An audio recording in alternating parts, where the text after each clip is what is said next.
Welcome to Camnet TV Main News. I am Precious Mzea Sakaleji. The headlines. Opposition Patriotic Front accuse ACCUSE of decampaigning President H.H. Former Agriculture Extension Officer grabs government school, claims its belt in his hand. World Bank financial support to Zambia dependent on IMF program, reveals Dr. MUSOKOTWANE. And in international news, WHO puts global COVID-19 death toll at nearly 15 million. And in sports, UEFA tournament, great opportunity for young players, KAWANGU. Join me with the details after this commercial.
And now the main news in detail. A renowned clergy, Bishop Billiam Fuller, says President Hakainde Hichilema should consider empowering street children as beneficiaries of his presidential salary, stating that their plight has remained unattended to for a long time. Most crimes within the community have been attributed to, among other things, the high number of street kids, as they hardly have access to economic activities. President Hakainde Hichilema recently indicated that he is currently trying to identify beneficiaries of his presidential salary, which he says should be used for a good cause, as he is able to sustain himself through entrepreneurship activities. For your grace and your man, I always the king of Blanco. Come over your love for the but take a modernism once it's a matter of a street. Zambia has an approximate number of 10,000 street children, according to current data from the Ministry of Community Development and Social Services. This population is exposed to various problems such as the high risk of HIV infections due to limited knowledge or lack of easy access to preventive mechanisms, teenage pregnancies, and high poverty levels. The lack of economic activities among this population has been attributed to be the main reason behind high crime rates in some communities. While attempts have been made to address the plight of this population in the past, a clergyman, Bishop Billiam Fuller, says there is need to set up working mechanisms to address the plight going forward. In an interview, the clergyman has called on President Hakainde Hichilema to consider street kids as part of the beneficiaries for his presidential salary. President Hichilema recently reviewed that he is trying to identify beneficiaries for his presidential salary, as he is able to sustain himself from various business ventures. What about the street kids? I don't even like it to call them street kids, because the street will not parent anyone. We must now be the ones to rise up as parents to these children in the streets. How do we get to best help them and integrate them and see how we can bring them back into their families and so on? And some of these monies can also help put them on their feet. Yeah, let's see the existing structures that we are able to work with, but there must be a deliberate effort to see to it that the little that goes towards them is put into good use. The clergyman adds that there is also need to identify other citizens who have a high entrepreneurship spirit and have shown efforts but have limited funds. And so whichever direction this money can get to be channeled to, it's key that it empowers those who are receiving it to stand on their feet. For example, here we have some of the marketeers out there who are trying to survive.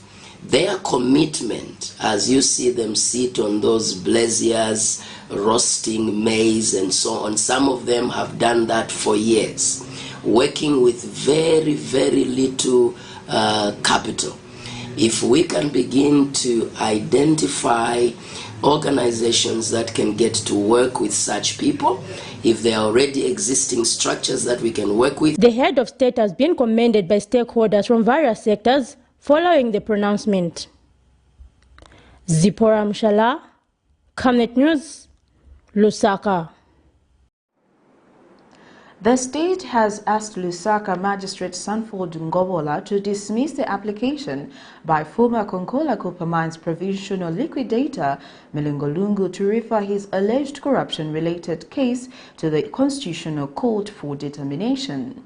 In the previous session, Mr. Lungu raised a preliminary issue stating that trying his possession of property reasonably suspected of being proceeds of crime case before the Economic Crimes Court is discriminatory. However, the state has subjected to the application to move the court to refer to the matter to the Constitutional Court for it to determine the legality of Economic Financial Crimes Court as it lacks merits. This is in a matter in which Mr. Lungu is accused possessing stand number 7934 Sunningdale Lusaka, a property reasonably suspected being a proceed of crime. Recently arrested by the Drug Enforcement Commission on allegation of being in possession of property suspected of being proceeds of crimes, former Konkola Copper Mines provisional liquidator Melengolungu has told the Lusaka's Magistrate Court that trying his corruption-related case before the Economic and Financial Crimes Court is discriminatory and wants the court to refer the matter to the Constitutional Court for a determination. The Economic and Financial Crimes Court is designed to assist the expeditiously recovery of the stolen public assets. This is in a matter in which Mr. Lungu, 43, a lawyer by profession, is accused of being in possession of stand number 7934, Sunningdale in Lusaka, a property that is reasonably suspected of being proceeds of crime. The accused, through his lawyers, wants the Constitutional Court to determine whether the creation of the Financial Crimes Court, which is handling his matter, is justifiable in a democracy and whether the same is in line with the principle of constitutionalism. We have carried on with the arguments with regards to whether or not the Financial and the Economic Crimes Courts have been properly constituted.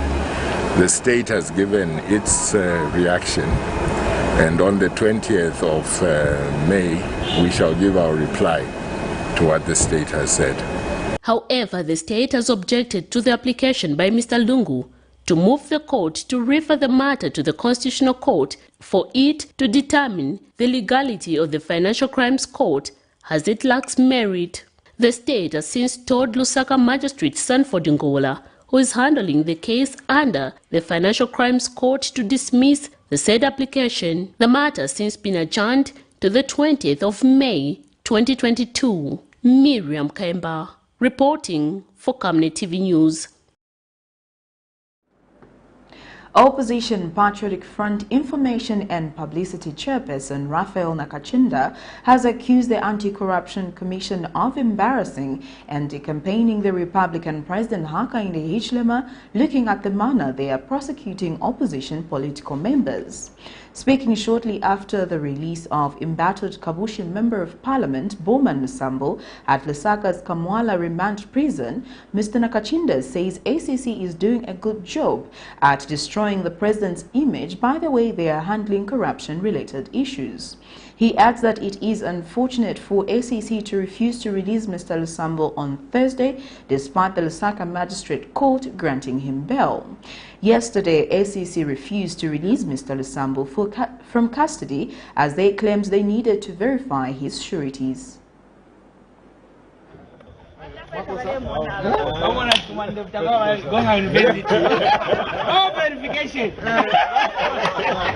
Embattled Kawishi Member of Parliament Bowman Lusambo has been released from the prison cell of Lusaka's Kamwala remand after spending a night.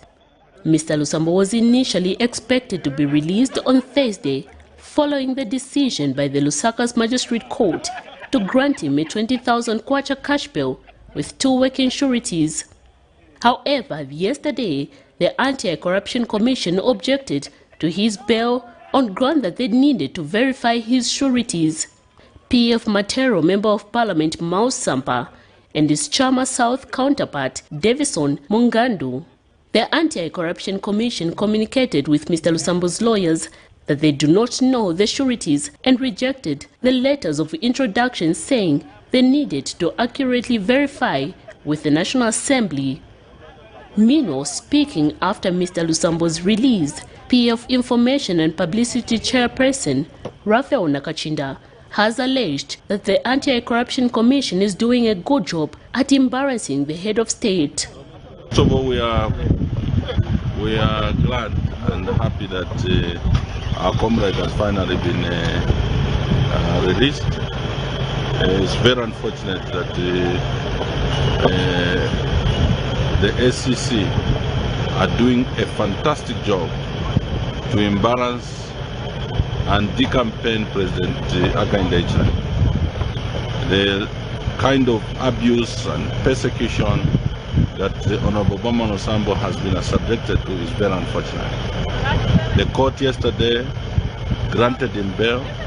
We had honorable members who, of course, are known as honorable members of parliament, of course, for Chairman South, Honorable Shakafusa for Mandeva, and Honorable Mosampa for Matero. But yesterday we were told the ACC didn't know these colleagues as members of parliament, and therefore they needed to undertake whatever they called, or what they called, the verification process. All meant to just victimize Honorable Lusambo. Miriam Kemba reporting for Camnet TV News. In other news, Finance Minister Dr. Stumbeko MUSOKOTWANE says the World Bank has committed to provide more financial support to Zambia on conditions that the country gets on an International Monetary Fund (IMF) program. Speaking when he addressed the media Friday on the post-spring meetings event, Dr. MUSOKOTWANE says gating on an IMF program will not just allow Zambia get more financial support from the World Bank, but induce further consortium of fundings from the IMF. Meanwhile, Secretary to the Treasury Felix Nkukulusa says once an IMF program is released, the World Bank under the International Development Association IDA loans will give Zambia up to $564 million United States dollars and another $275 million United States dollars under the IDA 19 program.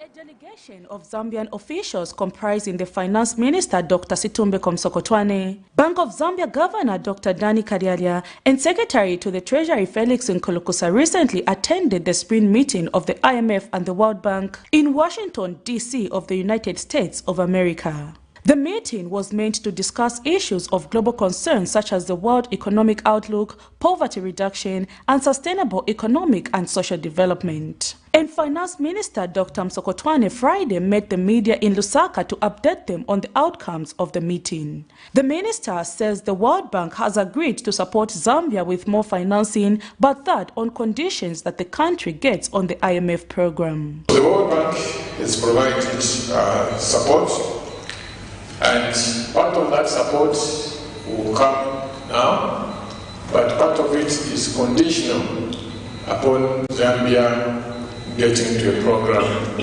with the International Monetary Fund.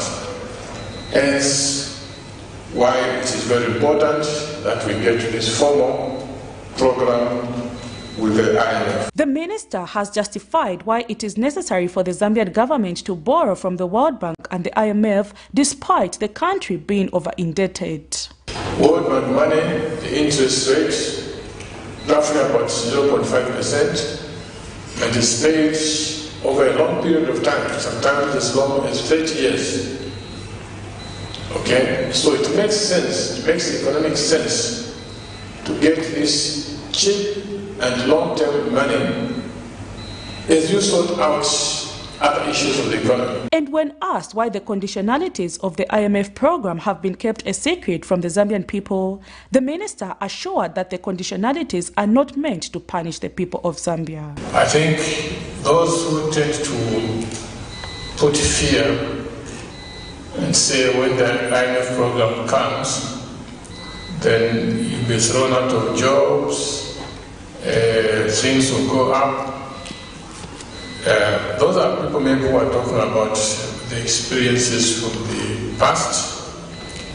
But as of now, this is a very much transformed IMF. Meanwhile, Secretary to the Treasury Felix Nkulukusa has justified why the conditionalities of the IMF have not yet been made available to the Zambian people. That the conditionalities that you want are the conditionalities that we gave ourselves in the budget. The minister announced those conditions.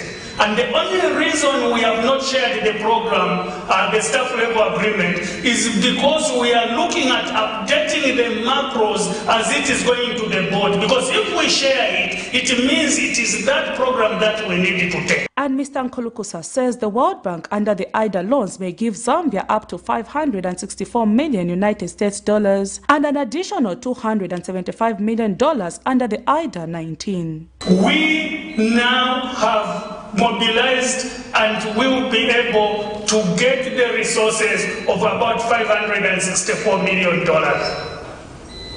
This was the allocation under IDA 19. It's about 100 of each was already committed, and the 500 was not committed because of the challenges we had on the debt situation. And Dr. MUSOKOTWANE has since appealed to all stakeholders to make their 2023 budget submissions to the Ministry of Finance, especially on tax proposals.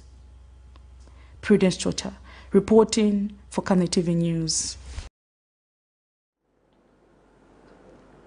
Bank of Zambia Governor Dr. Dani Kalalia has urged Zambian citizens to stop confusing the drop in the inflation rate to the reduction in the cost of living. Dr. Kalalia instead says inflation measures the price movements of goods and services over a given period of time.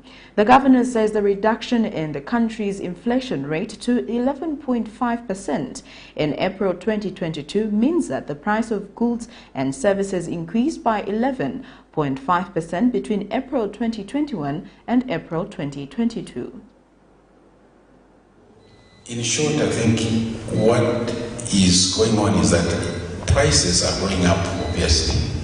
That you have greater than zero inflation means prices are going up.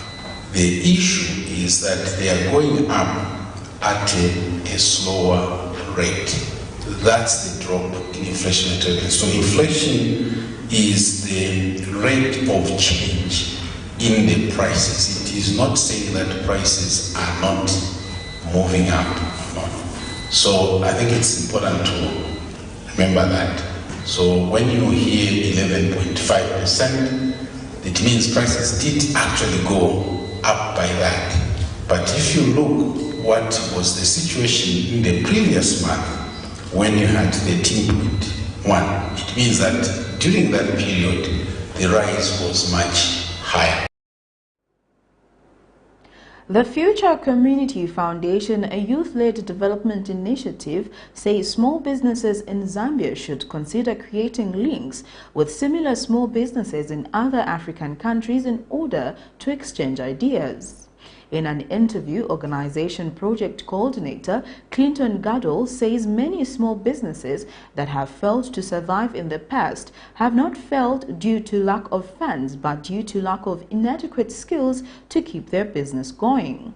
The country is expected to see many small business ventures rising with empowerment from the Constituency Development Fund, CDF.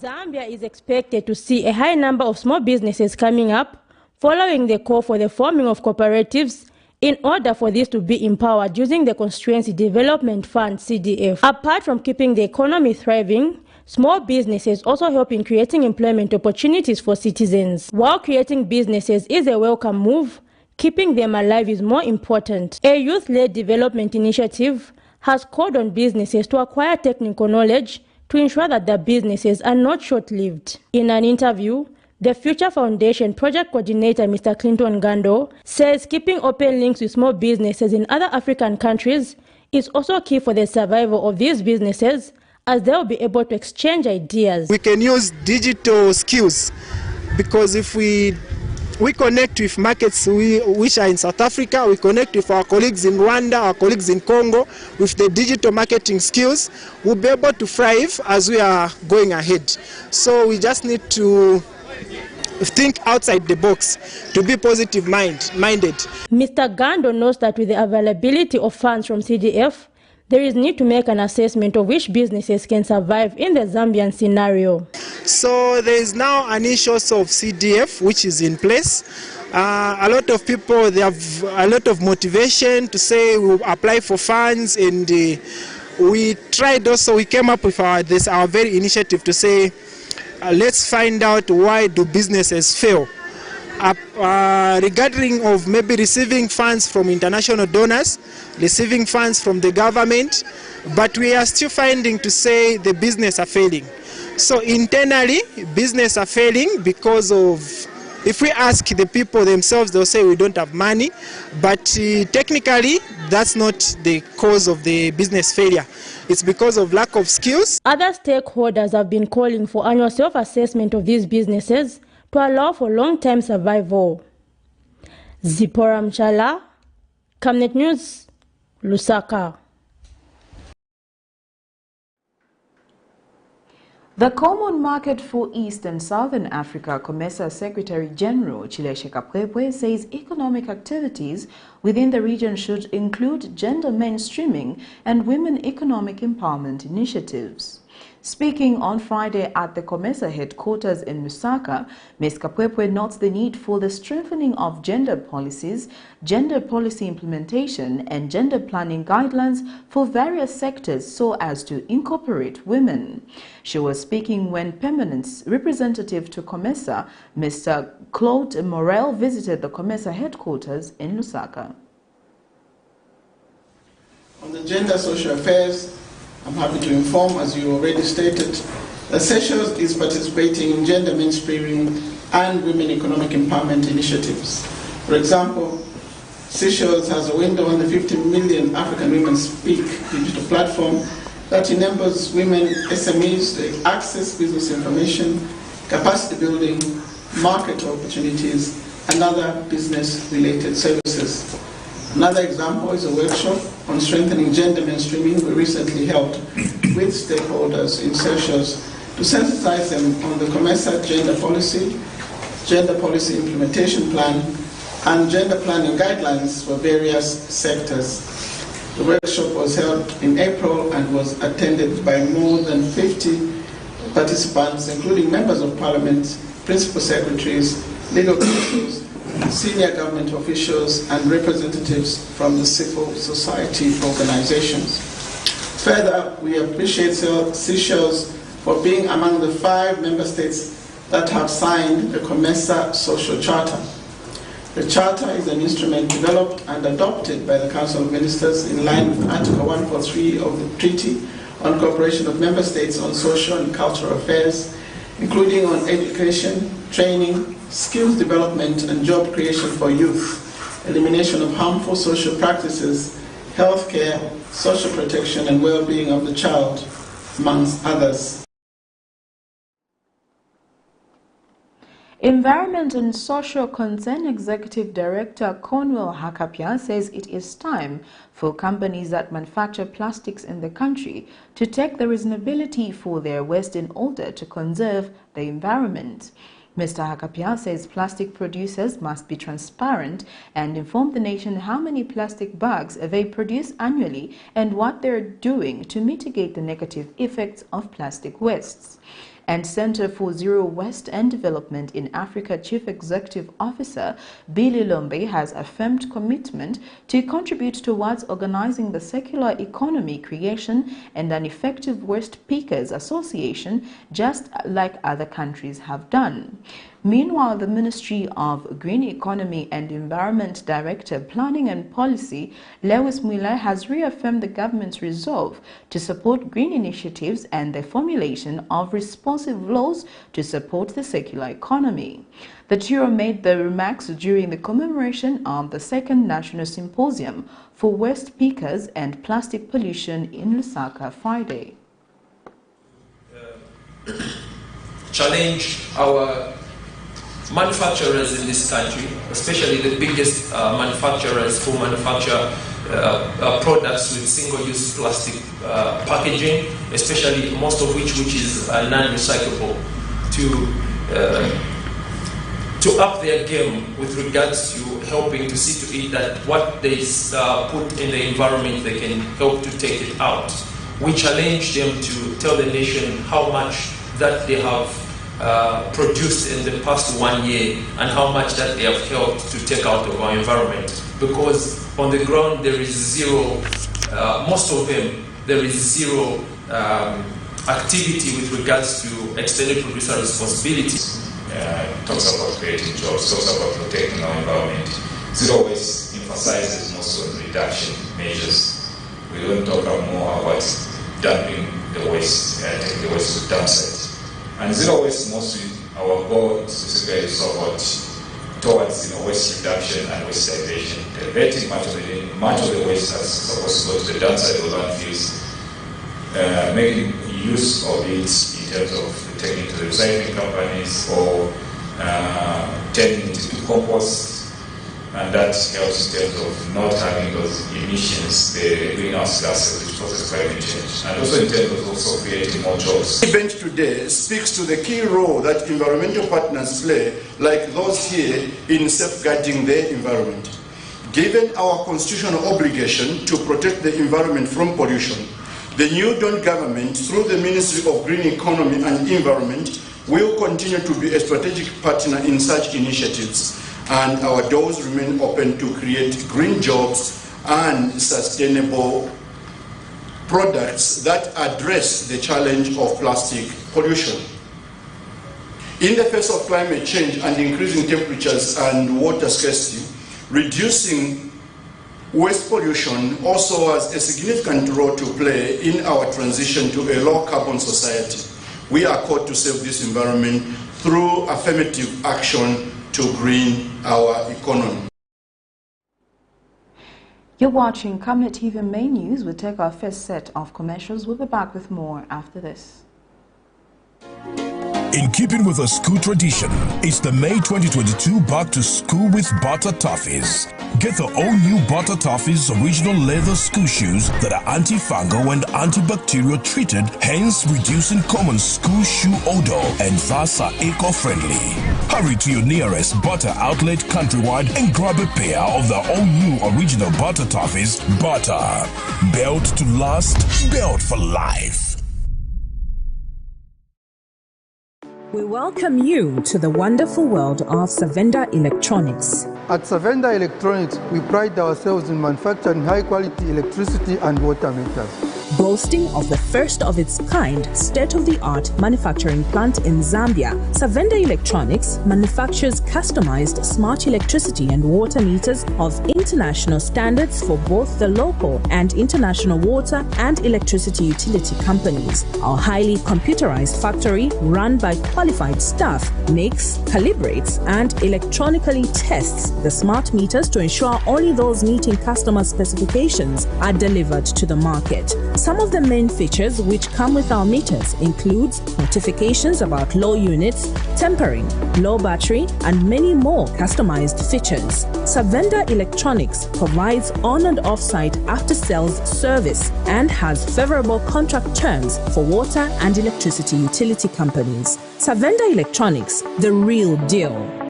Your skin is the biggest muscle in your body. That's why we make sure that Oracle is #1 when it comes to taking care of your precious skin. Oracle Pure Petroleum Jelly and Glycerin soothes, moisturizes and keeps your skin perfect. Oracle Pure Petroleum products for that perfect skin.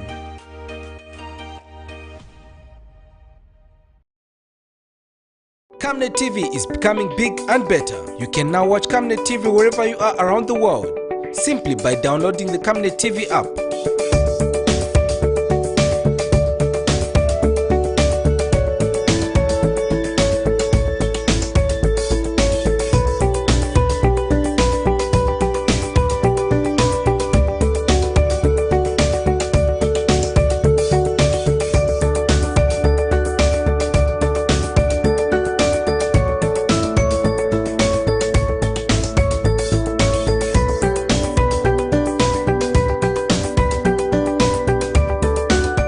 With Camnet TV app, you only use less bundles.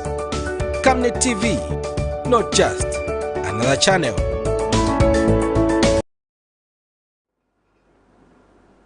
Welcome back. We continue with the rest of the news. A 71-year-old former Minister of Agriculture Extension officer identified as Muvila Mwilu Sianyama has grabbed a 3x3 classroom block belonging to government in Moses Kayuni area, claiming its built in his farm. Mr. Sianyama has also locked up the Kayuni Daily Cooperative with 5,000 liters of milk in it belonging to farmers, claiming it is also on his farm. Other buildings being claimed by Mr. Sianyama include 10 government houses, a community preschool, which has also since been locked up, a deep tank, and a Seventh-day Adventist church, while the Catholic Church has relocated following the ongoing land disputes.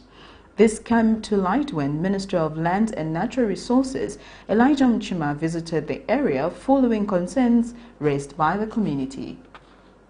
Issues remain a challenge the country continues to grapple with, and successive governments have continued to pursue diverse land matters. The latest development is that involving a 71-year-old former Minister of Agriculture Extension officer identified as Mubila Sinyama, who was grabbed a 3x3 classroom block belonging to the government in Moses Kayuni area, claiming that it was built in his farm. Mr. Sinyama has also locked up the Kayuni Dairy Cooperative with 5,000 liters of milk in it belonging to the farmers, claiming that it is also in his farm.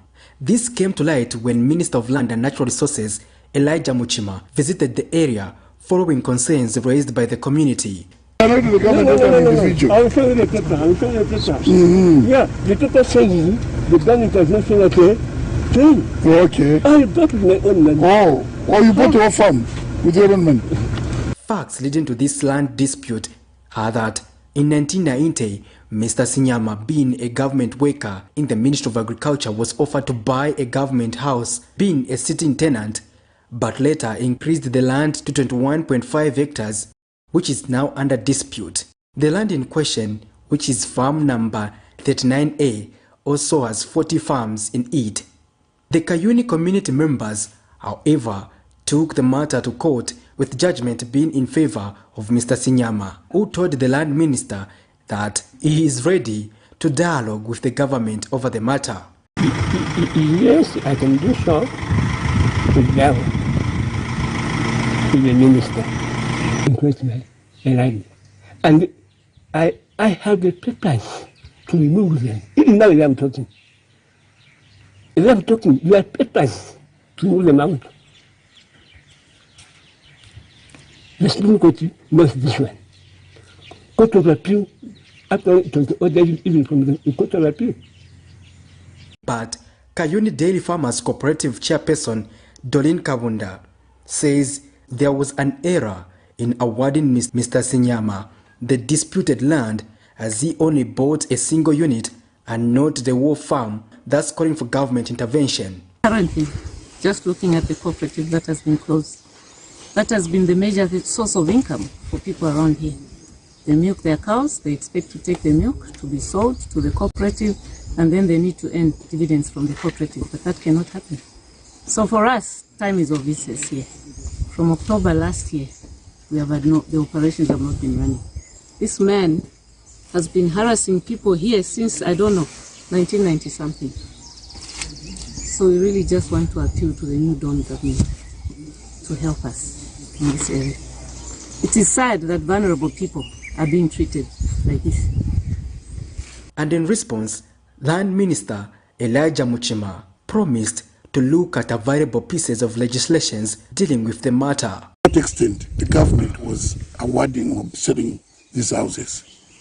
If it was a community, a big community that was sold to the community, I would understand, not an individual taking charge of all government infrastructure and wanting government to leave room to him. It is him to leave infrastructure for the government. That's exactly what I can say. Look, it's a deep tank put up using CDF, which is JRZ. There is a cooperative, there is a school, several houses for teachers. As we speak, the children, community, this nursery school, they are not going to school. It's advantaged. People are living in fear.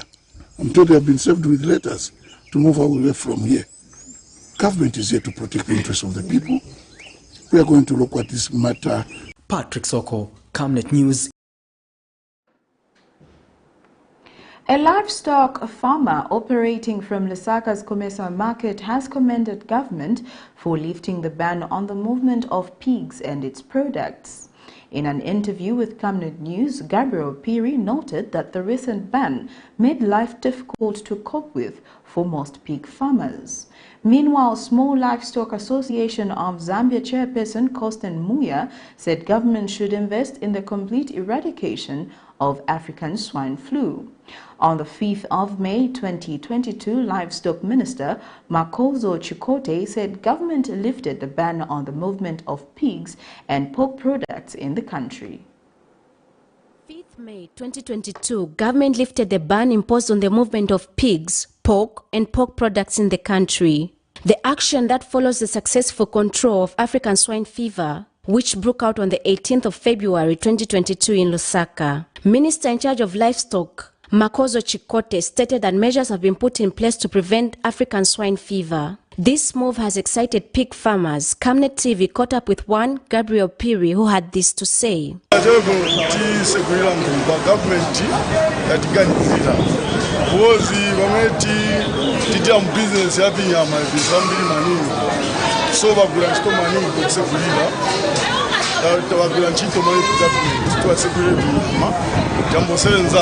He explains how difficult it was coping with life during the ban.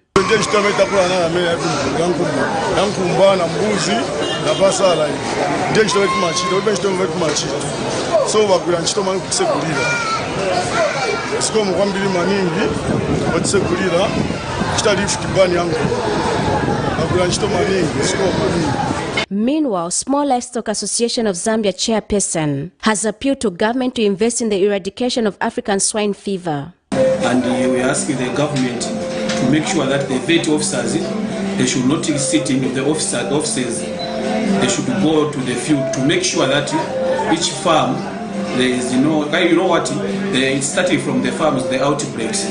When there's an outbreak, they don't tell the more special of the farms because the fear is maybe they can go and slaughter them. So that they should go there themselves to check each and every farm so that they make sure there's no diseases at the farms surrounding the farm, so that disease cannot affect us again. African swine fever virus is a large double-stranded DNA virus. Blessings Takwila, Camnet News, Lusaka.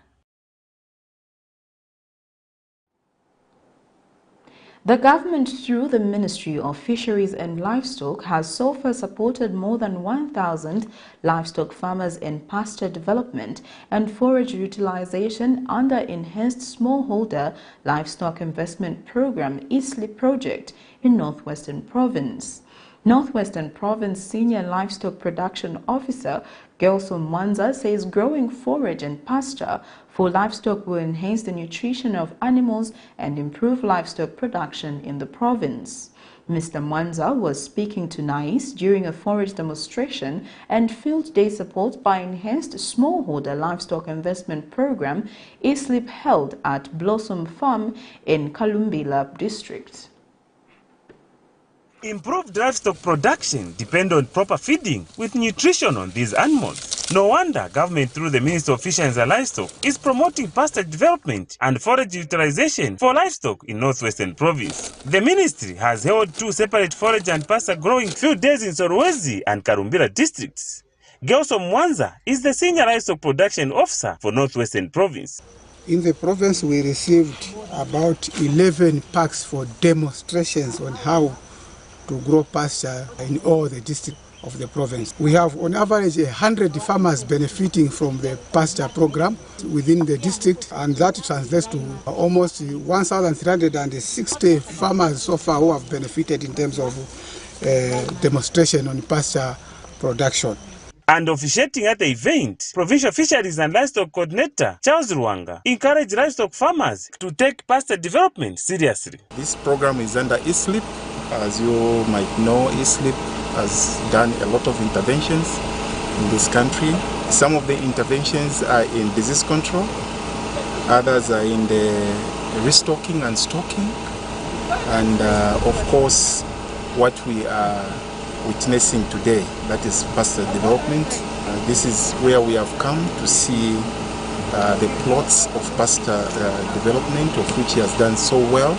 Farmers and traditional leaders are also motivated with the knowledge acquired. We are here to showcase the pasture.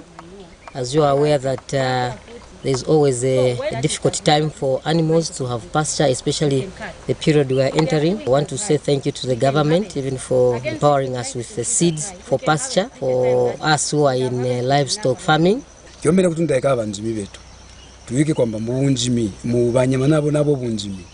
I'm encouraging farmers in Kalumbira district to take fodder production as an important part of the livestock production and to feed their animals very well with the pasture that they are able to grow and conserve for the dry season feeding. District officers from the ministry explained more on pasture development to the farmers. Here where we are, we want them to see what it is like to grow the forage, what it is like to harvest and conserve. So far the response is quite overwhelming. Our farmers are responding well, and hopefully with the continuous sensitization we'll be able to get a lot of farmers on board.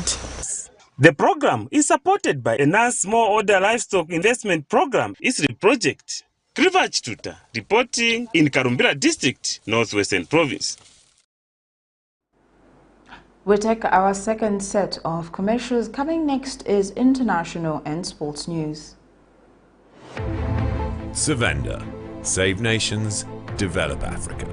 Connecting African countries to each other and connecting the African continent to the world. This logistics and global supply chain management group offers end-to-end solutions across all sectors of the economy: agriculture, energy, telecommunications, finance, construction, transportation, and insurance. And now, its initiatives are greener than ever, operating in line with government guidelines and working to provide energy security for Zambia and beyond. 25 companies united under one group and one vision. ZAMBIA. Trade and logistics made easy. Team, the trajectory of the business looks very positive, and it looks like we'll be able to launch the... She has so much data. Mom? Yes, baby? It says here, global warming and climate change is caused by the pollution from careless activities of human beings. Wow! Son, do you know I can turn my phone into a TV remote? How's that possible? It's so easy. Check this out. Be smart, be fast with mega data from Zamtel. Get your 15 GB mobile data for only 100 kwacha, 30 GB mobile data for only 200 kwacha, and your 70 GB LTE data bundle with free Netflix, YouTube, Facebook, and WhatsApp. Visit our Facebook page, website, or service centers countrywide for more information. Zamtel, your digital lifestyle partner.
Thank you for staying with us. We now continue with the rest of the news. Getting into our international item, the World Health Organization says we may only just now be realizing the true toll of the COVID-19 pandemic. It has sharply revised up the number of deaths globally, with a warning to governments that it is not over yet. In other news, Democratic Republic of Congo President Felix Tshisekedi will host King Philip of Belgium in June. This is the first visit by the Belgian king to the former colonies since the start of his reign in 2013. The last time a Belgian king visited the country was in 2010 when President Joseph Kabila hosted King Albert II to mark the 5th anniversary of independence. Here is a roundup of international news. A new wave of the coronavirus, driven by 2 new Omicron subvariants in South Africa, have led to more than 50% increase in infections in 24 hours. According to official figures released on Thursday, the National Institute for Communicable Diseases counted 9,757 new cases of COVID-19 in the country, 50% more than 6,170 new cases counted the day before on Wednesday. More than a quarter of the people tested had positive results, the highest rate recorded in months. COVID has also claimed 7 lives in the last 2 days. The Center for Epidemic Response and Innovation warned late April that South Africa, the country officially the most affected by COVID-19 on the continent, has entered a new wave of the pandemic. The country of nearly 60 million people, where less than 45% of the adult population is fully vaccinated, has officially recorded more than 3.8 million cases and some 100,350 deaths. DRC's President Felix Tshisekedi will host King Philip of Belgium in June. This is the first visit by the Belgian king to the former colony since the start of his reign in 2013. The last time a Belgian king visited the country was in 2010, when President Kabila hosted King Albert II to mark the 50th anniversary of independence. Esmeralda of Belgium, King Leopold III's youngest daughter and aunt of the current King Philip, lives in London and is an activist for the environment. Belgium has a heavy colonial past, as do most European countries, but ours in particular is very painful, and I think it is important to recognize that as a Belgian, as a member of the royal family. The apology is important because afterwards you can start again on a balanced relationship, re-establish an important conversation, build bridges. Rétablir une conversation importante, faire des ponts. To mark 60 years of the independence of the Democratic Republic of Congo, the city of Ghent in Belgium is organizing an official ceremony where the statue of the former King Leopold II will be removed. The World Health Organization's estimate of close to 15 million global deaths due to COVID-19 is nearly 3 times the official death count of just under 5.5 million as reported by governments. The WHO says it used statistical modeling to arrive at the expanded number, which includes deaths directly from COVID and from other medical conditions that went untreated due to the pandemic's strain on health systems. This is extremely important information for anyone to have, especially policymakers and the public. We need to know the true toll of the pandemic. We have to remember that behind these numbers are people. According to the WHO's report, COVID-related deaths in India were nearly 10 times higher than the official count.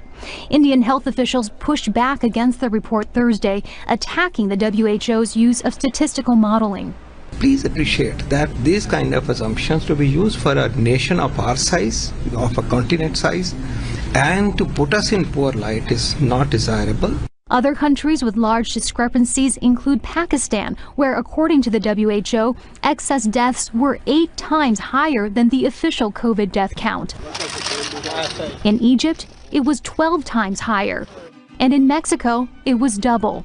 I think the experts all along were very aware of the, let's say, shortcomings or tools that were not available right from the beginning. So the amount of testing, etc., would mean that there were many deaths that went unaccounted for. The WHO says most of the excess deaths were concentrated in Southeast Asia, Europe, and the Americas, and were in middle-income countries. They also confirmed the global death toll was higher for men, who accounted for 57% of deaths. The WHO is the first to caution that its report on global COVID-related deaths is an estimate and thus imperfect. But the agency says it is nevertheless important to get an accurate accounting of the pandemic's toll to better prepare for future threats. Heidi Jo Castro, Al Jazeera, Washington. We now get into sports news.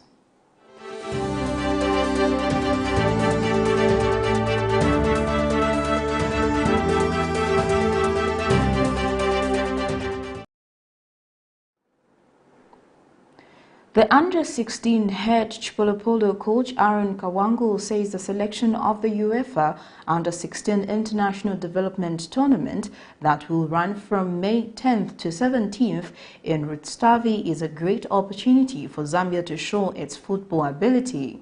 KAWANGU says the selection for the lads was extended to all the 10 provinces in a process that involved technical experts. KAWANGU disclosed that 20 boys have since been selected to participate in the forthcoming tournament. KAWANGU says the training ahead of the tournament has since been intensified. The selection process has been smooth. Currently we've got 20 boys in camp, and trainings have been going in very well. I can clearly say the team is ready for the task ahead. The last few days have been hectic. This time around, competition was almost at par from every participant that was involved. And, you know, being coaches, being the technical staff, we had to make crucial decisions to come up with the final 20, but it has been a difficult one this time around. It is a good exposure for our boys, of course. We are trying to ensure that at this grassroots stage, we make sure that our boys focus on development. We want to see that they do the right things. And of course, if we put in the right things in place, the results will come, will follow. But the most important is to see to it that they develop to become great players for the nation in the near future. Yeah, it is a kind of friendly we needed because it was more physical. And it was a great test for our tactical approach towards physicality, because we're 100% sure in Europe, but players, they are physical, they are strong in terms of stature, they are also big. So this was a great test for us. Yes, they are all in our database. So this age group is so close to under 17. And most of them will come back again for under 17. But in the database, they are all in, and the tracking will continue, and to see to it that they are ready for the next task at hand. Well, that sports item brings us to the end of Camnet TV main news. But before we go, here are the headlines once again. Opposition Patriotic Front ACCUSE of decampaigning President H.H. Former Agriculture Extension Officer grabs government school, claims it's belt in his farm. World Bank financial support to Zambia dependent on IMF program reveals Dr. MUSOKOTWANE. And in international news, WHO puts global COVID-19 death toll at nearly 15 million. And in sports, UEFA tournament's great opportunity for young players, KAWANGU. Our Camnet verse of the day is coming from the book of 1 Timothy, verse 2, 5 to 6, and it reads, For there is one God and one mediator between God and humanity, Christ Jesus himself inhuman, who gave himself a ransom for all, a testimony at the proper time. Thank you for watching. I am Precious Mzea Sakaleji. Pleasant viewing.